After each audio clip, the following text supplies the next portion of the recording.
अस्सलामुअलैकुम, आप देख रहे हैं डॉन न्यूज। मैं हूं शुमाइला अरशद। हेडलाइंस आपने देखी है। बुलेटिन के आगाज में सबसे पहले बात करेंगे कोरोना की।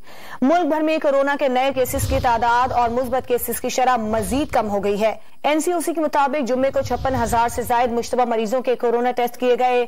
इनमें से 3,019 में मुहलिक वायरस की मौजूदगी की तस्दीक हुई। इस तरह मुस्बत केसेस की शरह 5.36% रही।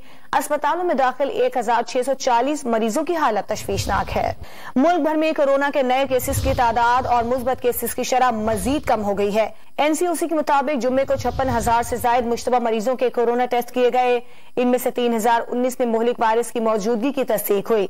इस तरह मुस्बत केसेस की शरह 5.36% रही। अस्पतालों में दाखिल 1,640 मरीजों की हालत तशवीशनाक है। ताज़ा तरीन वीडियोस के लिए हमारा YouTube चैनल सब्सक्राइब करके बेल आइकन प्रेस करिए ताकि आपको मिले हर अपडेट सबसे पहले।